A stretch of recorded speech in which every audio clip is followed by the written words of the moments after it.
Hi friends, आप सभी कैसे हैं। उम्मीद करती हूँ आप लोग बहुत अच्छे होंगे। दोस्तों, आप सभी का आपके अपने चैनल रिद्धिका हिंदी एकेडमी में स्वागत है, वंदन है, अभिनंदन है।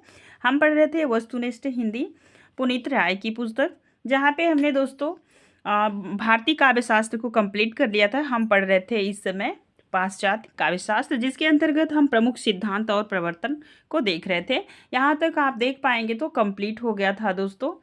और ये पुस्तकें सिद्धांत जो थे अंतर्विरोध और विखंडना और विडंबना, विसंगति, विरोधाभास, साहित्य का समाज और अजन्यपद, ये सारे सिद्धांत हम कंप्लीट करी थे और इनके प्रवर्तक को भी देख लिए थे।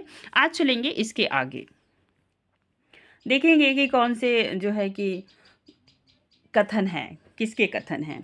किसके मतानुसार भौतिक जगत और आध्यात्मिक जगत के बीच की खाई ही अजन्यवेत है, तो ये फिक्टे।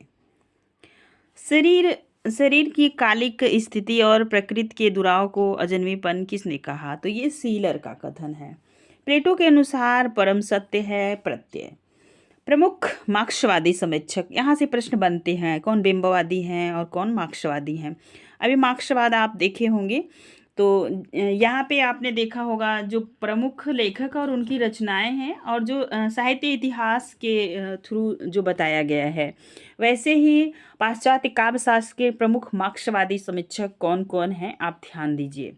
तो पहले हैं लुकाच, ब्लॉक, वेजाइम, गोल्डमन और एडार्नो। गोल्डमन, एडार्नो।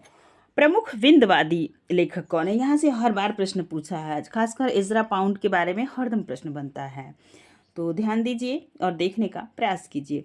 प्रमुख बिंबवादी लेखक हैं, प्रमुख बिंबवादी लेखक हैं कौन कौन हैं, तो ये इजरा पाउंड, लोवेल, डलिट्स और DS लॉरेंस और रिचार्ड एलिगटन। ठीक है दोस्तों, ये पाश्चात्य नाम है तो थोड़ा सा उच्चारण में प्रॉब्लम आ रही है, ध्यान दीजिए। प्रमुख प्रतीकवादी, अब आपने देखा मार्क्सवादी, बिंबवादी, अब प्रतीकवादी देखिए। वाल्डेयर में मेलार्मे, रेबो। अजन्मेपन को आधुनिक सभ्यता का अनिवार्य फल किसने कहा, तो मार्कूज ने।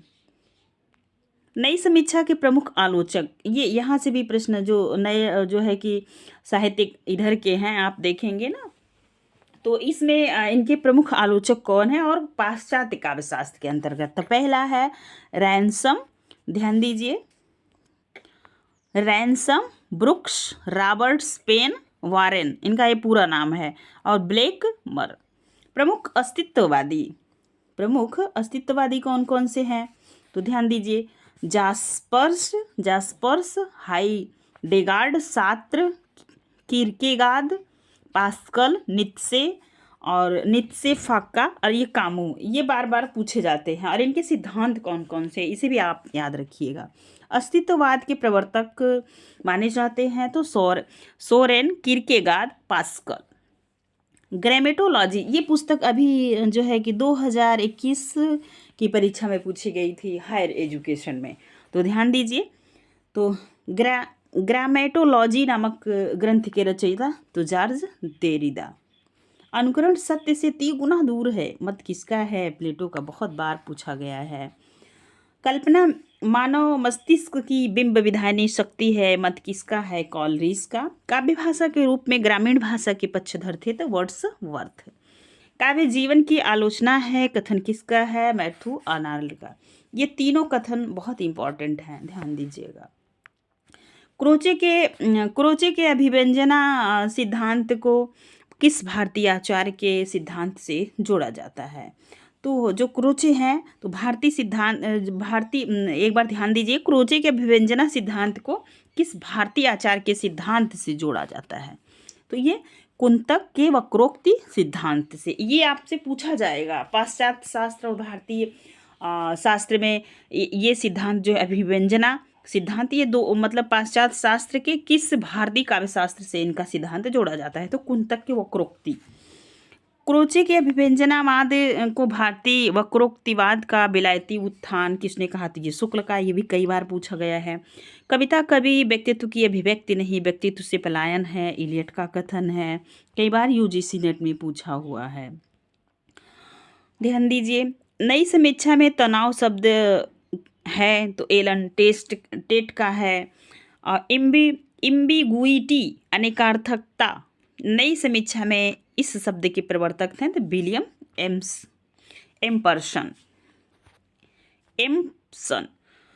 7 टाइप्स ऑफ एम्बिगुइटी के रचनाकार हैं तो विलियम एम्पसन।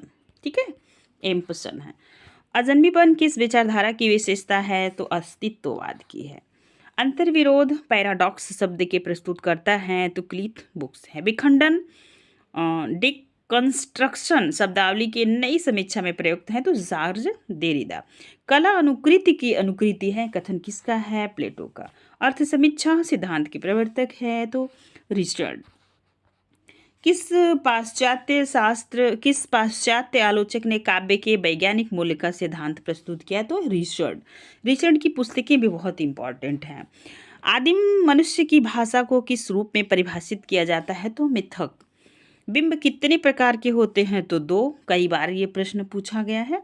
तो ऐन्द्रिक बिंब और मानस बिंब।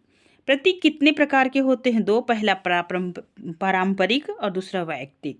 बिंब का प्रवर्तक कौन है तो फ्लीट। कल्पना को नैतिक शक्ति किसने कहा, शैली ने। आचार्य शुक्ल ने कल्पना के कितने भेद किए तो 2, विधायनी कल्पना और ग्राही कल्पना। एडिशन के एसेज ऑन इमेजिनेशन का हिंदी अनुवाद कल्पना का आनंद शीर्षक से है। तो कथन किसका है तो शुक्ल जी का, सॉरी। कल्पना को काव्य की आत्मा किसने कहा, कॉलरीज ने। यथार्थवाद का प्रवर्तन कौन है तो वाल्टेयर। पश्चिम में कला के कितने भेद माने गए हैं तो 2, ललित कल्पना और उपयोगी कल्पना। कला के लिए इस मत के प्रवर्तक हैं तो ब्रैडले। कला के लिए इस मत को मानने वाले प्रमुख से विद्वान हैं तो वाइडले, वाल्टर पेन, विल्सर, ऑक्सवाइल्ड। किन पाश्चात्य विद्वान ने लोक मंगल को काव्य हेतु माना तो प्लेटो। और ध्यान दीजिए, प्लेटो, रस्किन और टाइल स्टाय। आनंद को काव्य प्रयोजन किसने माना तो सीलर, सैलिन। अपने आप को किसने प्रौढ़तावादी माना है तो इलियट ने। ये प्रौढ़तावादी को याद रखिएगा। पाश्चात्य देशों में साहित्य को क्या कहा जाता है तो कला। काव्य जीवन का प्रतिबिंब है जो कि इसके नित्य सत्य में अभिव्यक्त करता है। तो यह कथन किसका है, शैले का। किस विद्वान ने त्रासदी को सर्वप्रथम गंभीर और सर्वांगीण विवेचना किया है तो ये अरस्तु जी। कल्पना को हसोन्मुख भावना किसने कहा, हॉब्स ने।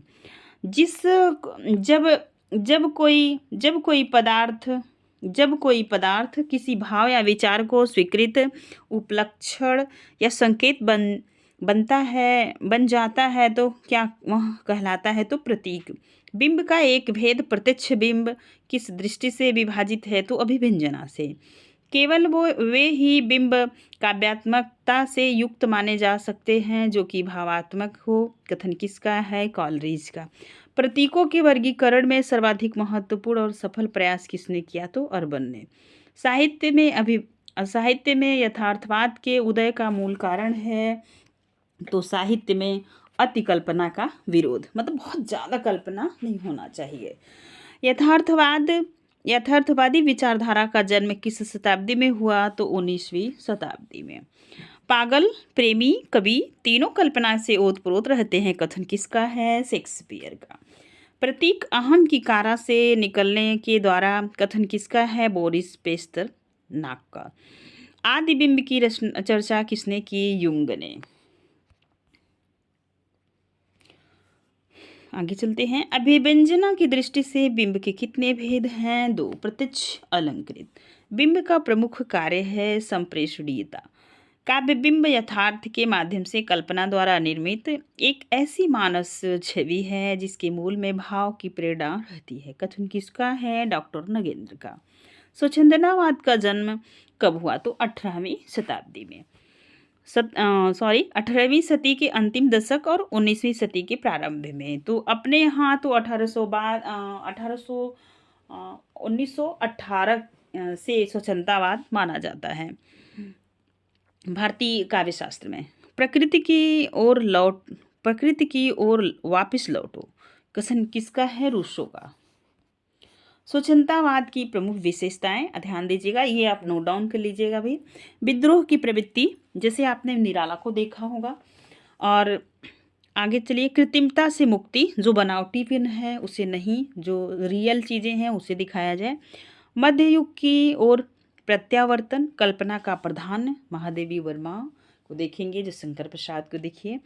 अद्भुत तत्व और व्यक्तिवाद, सौंदर्यमयी दृष्टि, इंद्रियकता, प्रकृति प्रेम, प्रकृति छायावादी सभी कवियों में प्रकृति से प्रेम अच्छा दिखाया गया है। निराला की कविता ये उपमान मैले हो गए, तो पुरानी चीज़ों से हट के इन्होंने किया है। चलिए आगे चलते हैं। प्रमुख स्वच्छंदतावादी कवि हैं कॉलरिज, वर्ड्सवर्थ, शैली, किट्स। क्लासिसिज्म का हिंदी रूपांतरण श्रेण्यवाद किसने किया? नलिन बिलोचन शर्मा। कल्पना की ऊंची से ऊंची उड़ानों में भी कुछ बंधन, कुछ संयम रहता है। अभिजात्यवादी कवि मनुष्य को उस समीपता को, उसकी इस सीमा को भी भूलता नहीं है। वह जनता है धरती से, उसका अटूट नाता है। कथन किसका है? तो ह्यूम का। यूरोप में साहित्य तथा कला विवेचन की दृष्टि से अंधकार युग कहलाता है। तो 5वीं सदी से 15वीं सदी तक का युग। जैसे हमारे यहाँ अंधकार युग रीति काल की जो रचनाएं हैं उनको कहा जाता है। यहाँ पे आप देख पा रहे होंगे, तो यूरोप में किसको कहा जाता है? 5वीं सदी से लेके 15वीं सदी तक। नव्य अभिजात्यवाद का उत्थान कहाँ हुआ? फ्रांस में।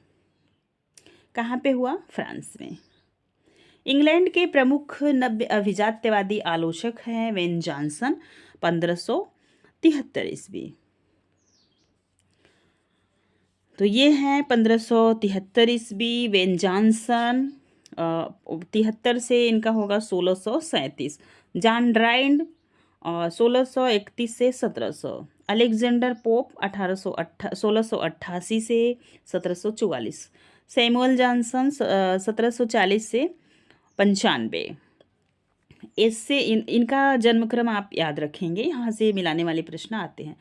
एसे ऑन क्रिटिसिज्म के रचयिता अलेक्जेंडर पोप हैं। एन एसे ऑफ ड्रामेटिक पोएजी के रचयिता हैं ड्राइडन। इंग्लैंड में नव्य अभिजात्य का दौर है। नव्य अभिजात्य का ध्यान दीजिए, नव्य अभिजात्य का दौर है तो 17वीं से 18वीं शताब्दी। नव्य अभिजात्यवाद का पुनः उदय कब हुआ? फ्रांस में 1900 सदी के अंत में। इंग्लैंड तथा अमेरिका में 20वीं सदी में। प्रमुख नव्य अभिजात्यवादी हैं तो ये हैं Matthew Arnold, Irving Babbitt, T S. Eliot, Hulme. 20वीं सदी में किस आलोचक ने अभिजात्य को दार्शनिक आधार माना? तो ह्यूम। रूसो के अनुसार रोमांटिसिज्म में मनुष्य को संभावनाओं का अनंत कोश माना गया है, जबकि क्लासिकी दृष्टि में मनुष्य वस्तुतः सीमित है और परंपरा तथा नियमों के अनुशासन द्वारा मूल्यवान उपलब्धि करता है। कथन किसका है? ह्यूम का। अभिजात्य और नव्य अभिजात्य में प्रमुख अंतर है, तो ध्यान दें। नव्य अभिजात्य में परंपरा के अनुसरण के बजाय मूल्य और आदर्शों के अनुकरण को प्राथमिकता दी जाती है। जो परंपराएं से चली आ रही हैं उन्हें छोड़ा जाता है, नए चीज़ों का अनुसरण किया जाता है। एक अस्पष्ट प्रवृत्ति के रूप में अभिजात्य की शुरुआत का श्रेय किसे दिया जाता? होरेंस को। क्लासिक्स लैटिन शब्द है जिसका प्रयोग रोम में करदाताओं के सर्वोच्च वर्ग के लिए किया जाता है। क्लासिज्म के लिए हिंदी में शब्द प्रयुक्त हुआ अभिजात्य और शास्त्रवाद, श्रव्यवाद। अभिजात्यवाद के बीज सर्वप्रथम किसके काव्य चिंतन में मिलता है? तो प्लेटो में। अभिजात्य की प्रमुख प्रवृत्तियाँ, जैसे आपने ऊपर देखा छायावाद की प्रवृत्तियाँ, वैसे ही आप इन्हें भी याद रखें क्योंकि कूट वाले प्रश्न यहाँ से बनेंगे।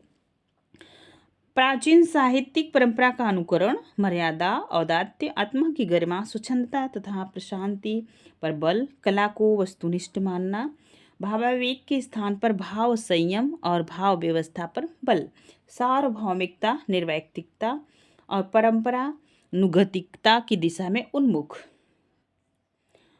रोमांटिसिज्म स्वच्छंदतावाद को परंपरावादी कला के विरुद्ध नवोन्मेषकारी सौंदर्य शास्त्रीय सिद्धांत किसने कहा? तो एमिल ध्यान दीजिए, एमिल लेगुई तथा लुई कैजामिया।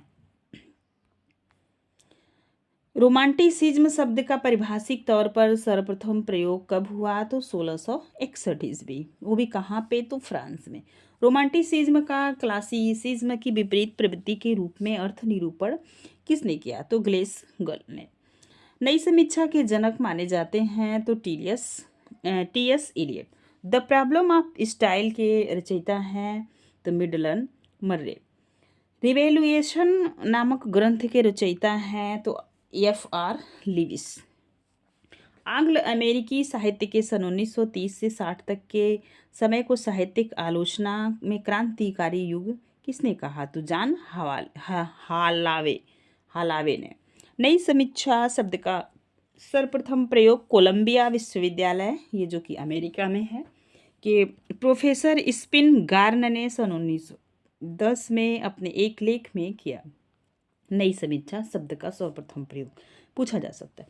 नई समीक्षा शब्द को पारिभाषिक शब्दावली के रूप देने का श्रेय रैनसन की पुस्तक 1941 में जो है कि प्रकाशित न्यू क्रिटिसिज्म है। साहित्यालोचना की किस पद्धति में कृति को केंद्रीय स्थान दिया गया है? नई समीक्षा में। आलोचना में कविता के विस्तृत विश्लेषण और घनिष्ठ गहन पाठ की परंपरा किस समीक्षा पद्धति ने कायम की है? तो नई समीक्षा। ABC ऑफ रीडिंग नामक ग्रंथ के लेखक है एजरा पाउंड। नई समीक्षा की प्रमुख कृतियां और उनके रचयिता ध्यान दें तो हाउस टू टीच रीडिंग, तो ये किसकी है? तो ये है F.R. लेविस की। How to read a page, Richard की। ध्यान दीजिएगा, how to read teach reading यहाँ पे है और ये रीड ए पेज है, दोनों में थोड़ा सा अंतर है। इंटरप्रिटेशन इन टीचिंग, रिचर्ड की है। सीक्रेट बुक, इलियट की है। Principle of literary criticism, Richard की है। 7 टाइम्स ऑफ एम्बिगुइटी, एम्पसन की है। गॉड विदाउट एंथर, रैसम की है। रिवेलिएशन एक है, दूसरी है द कॉमन परसूट, लिविस की है। On the limits of poetry, Allen ट्रेड की है। द फारलोन डेमन, एलन ट्रेड का है। Language as gesture, R.P. Blackmur. Lion and the honeycomb, R.P. Blackmur. The grammar of motives, कैथेन बर्क की है। परमानेंट से द चेंज, कैथेन का है। और द फ्यूजी टीवी नामक काव्य पत्रिका का संपादन किसने किया? तो जान क्रो रैसम की। तो दोस्तों आज के रहे ये पश्चात काव्य यहाँ तक, इनकी प्रमुख नई समीक्षा की प्रमुख कृतियाँ और इनकी रचयिता। नेक्स्ट मिलेंगे हम हिंदी साहित्य का इतिहास में, और हमने प्लेलिस्ट बना दिया है। प्लेलिस्ट हम जो है भारतीय काव्यशास्त्र की अलग बना दिए हैं और पाश्चात्य काव्यशास्त्र की 1-2 वीडियो हो से अलग कर देंगे। वीडियो व्याख्यान आपको कैसा लगा ज़रूर बताइएगा। यदि आप इस वीडियो को देख रहे हैं तो नियम से वीडियो को अवश्य देखें। दोस्तों आज के लिए बस इतना ही। थैंक यू सो मच, धन्यवाद।